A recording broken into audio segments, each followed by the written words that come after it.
Hey, I like Justia just like I like most other attorney directories. But there's a caveat. And I often get asked about this. Should we not spend money on this directory or that directory? I think that being listed in Justia's directory is a no-brainer. If you're not there, make sure that you add your listing. If you're there, terrific. Think about getting a sponsored listing. Why? Because many people, when they search for a lawyer, will find a directory like Justia before they see any attorney websites. Many people, not all, some will bypass directories and go straight to those lawyer website links, which is great, but you also want to be featured in these directories like Justia, and you want to be featured up top, because if you're ranking somewhere on page 3 of the directory, you're not going to get the business, unless your last name starts with an AA. If it does, then you will be listed up top if the directory decides to rank lawyers in alphabetical order. But again, even then, which I assume your last name doesn't start with AA, but if it does, even then, those sponsored listings will pop up first. You want to have that sponsored listing. But for that sponsored listing to work well, you need to have an optimized profile. What's an optimized profile? It's a profile that has a competitive number of reviews. So if you see that on average, other folks who are promoting there in the directory for the same practice areas have 50 reviews, you gotta have same number, close to that number, maybe a little bit less, preferably a little bit more or a lot more, because people really trust reviews. The second thing you have to have, inevitably, most people who will visit your profile, read what your profile says, read your reviews, they will end up going to your website. You have to have a competitive grade website, a website that creates a perception that you are a successful lawyer at what you do. It cannot look any worse than your direct competitors. How do you know if it looks worse than your direct competitors? Go to your direct competitors' websites. Like go to Justia directory and see who else is promoting in the same space. Click on their links, go to their websites and see what their websites look like. If you see that your website is subpar, do not spend the money on sponsored listing, because a lot of that money will be wasted. First, get your ducks aligned, ducks in a row. First, you get yourself a high-performance website while asking all of your former clients to leave you reviews on Justia. Send them the link to Justia where they can actually leave the review. Do not leave it up to a chance that they would actually find the link and actually leave a review. Ask them, remind them, and remind them again. It takes up to 4 asks for even the most ecstatic, the most satisfied clients to leave you a review. So remind them again and again and again until they leave a review. It's super important for you because it will dictate how much money you're going to make in the future. You gotta have sponsored listing, you gotta have reviews, and you gotta have high performance website. Do this, you're going to start getting traction through Justia.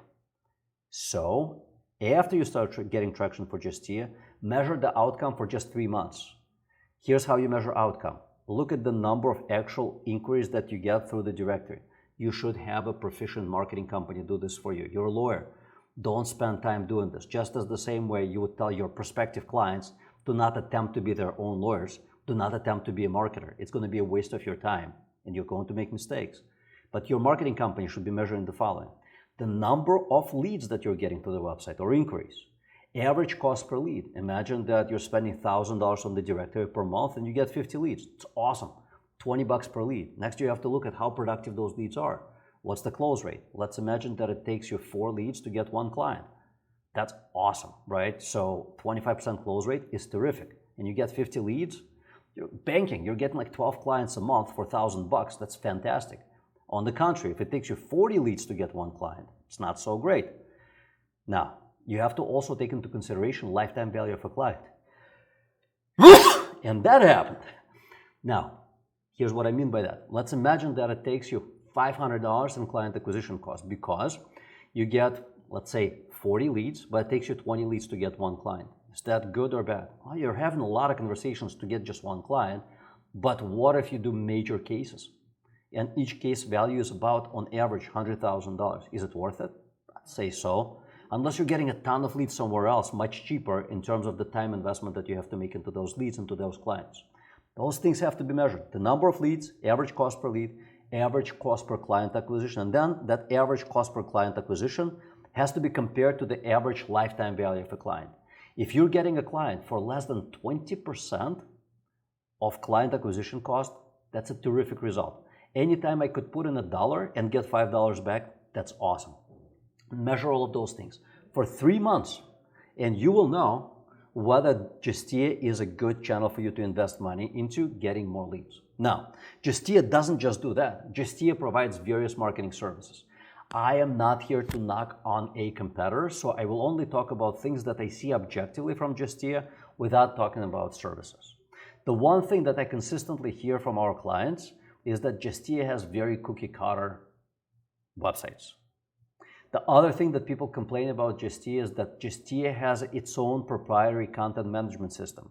So if you decide to leave them and then do any updates to your website that was built by Justia, things will get challenging. Yes, you'll be able to update the blog portion because many of their blog portions are built using WordPress, but the website itself, not the blog portion, is usually built using their custom CMS, content management system.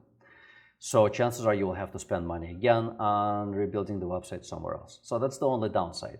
They look a little cookie cutter-ish, and there is that proprietary content management system will be a little bit of a pain in the neck when you decide to leave them. I will not talk about the results that they deliver to their clients because I do not have statistically viable sample to say that they're definitely very good or they're definitely very bad or somewhere in between.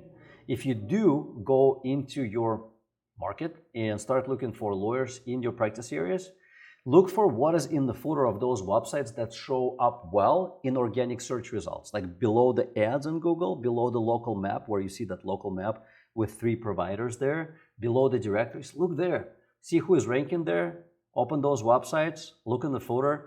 If it doesn't say Justia in the top 5 results, you can kind of make an assumption that Justia websites, services are not doing very well in your area. Obviously, do not use just one keyword to search for that. Use multiple keywords, do like 4 or 5 different searches.